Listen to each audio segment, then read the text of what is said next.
جو اہل حدیث ہے، جو آپ کا سلفی ہے، وہ اس میں یہ مزار وزار پیر مرید کسی میں بلیو نہیں کرتا. وہ کہتا ہے صرف آپ اور اللہ، آپ کے بیچ میں کوئی انٹرفیرنس نہیں، کچھ نہیں. وہ جیسا لکھا گیا ہے کتاب کے اندر، کوئی انٹرپریٹ نہیں کرے گا کتاب کو. جیسا کتاب کے اندر لکھا گیا اس کو لٹرل فالو کرتے ہیں. اس کو مطلب کتاب اس پر لکھا ہے کہ اس آدمی کے اوپر تھوکنا ہے تو آپ کو تھوکنا ہے. پروفیٹ، وہ ان کے جو سلافی ایک ورڈ یوز کرتے ہیں، تو سلاف السلاف، جو پروفیٹ محمد کے ساتھ کے جو لوگ تھے نا، صحابہ لوگ جو تھے، وہ لوگ جس طرح کا زندگی بسر کرتے تھے، جو کام وہ کرتے تھے، وہ لوگ سلفی، وہابی اور اہل حدیث. سنیوں میں ایک سموہ ایسا بھی ہے جو کسی ایک خاص امام کے انوسرن کی بات نہیں مانتا.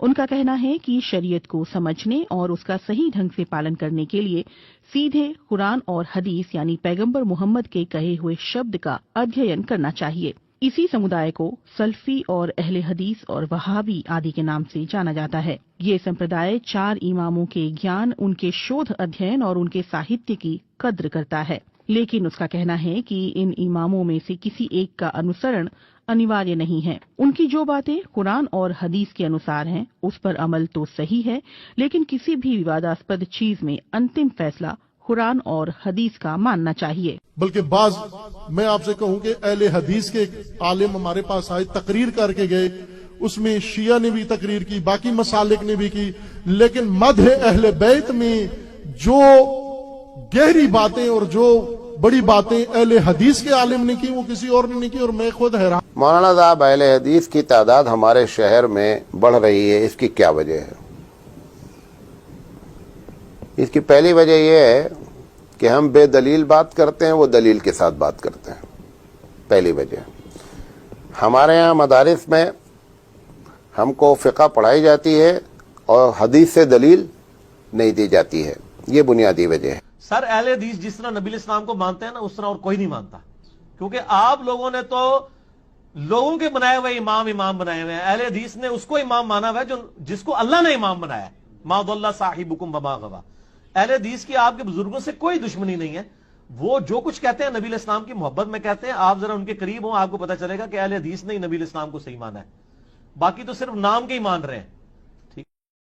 اس دور میں کتاب و سنت کا اور قرآن و حدیث کا سچا محافظ اگر کوئی ہے تو اے اہل حدیثوں وہ تم ہو.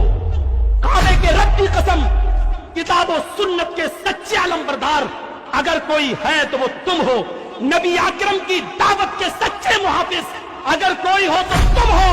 اللہ کی کتاب کو، شریعت محمد کو اپنی اصلی شکل میں اگر کسی نے باقی رکھا ہے تو اہل حدیثوں وہ تم ہو. سارے لوگوں نے آمیزش ملاوٹ شروع کر دی. کسی کے ہاں پیروں کی ملاوٹ، کسی کے ہاں فقیروں کی ملاوٹ، کسی کے ہاں اماموں کی ملاوٹ، کسی کے ہاں محدثوں کی ملاوٹ.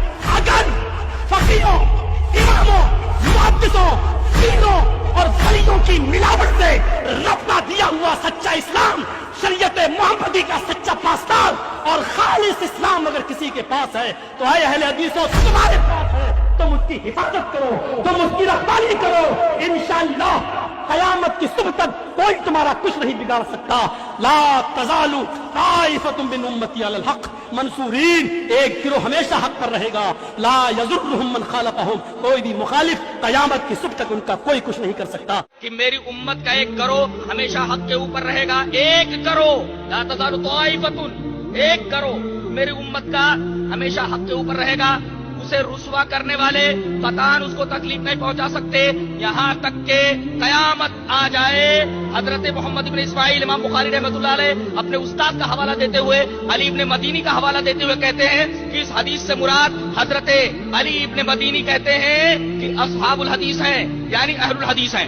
امام بخاری رحمۃ اللہ علیہ نے یہ بتایا کہ وہ گروہ جو قیامت تک میری امت کے اندر رہے گا، میرے زمانے سے لے کر کے تا قیام قیامت، جبکہ سورج مشرق سے نہ نکل کر کے مغرب کی طرف سے نکلے، اس وقت تک ایک گروہ رہے گا، ہمیشہ حق کے اوپر قائم رہے گا اور اسے رسوا کرنے والے کوئی تکلیف نہیں پہنچا سکتے، کوئی ضرر نہیں پہنچا سکتے.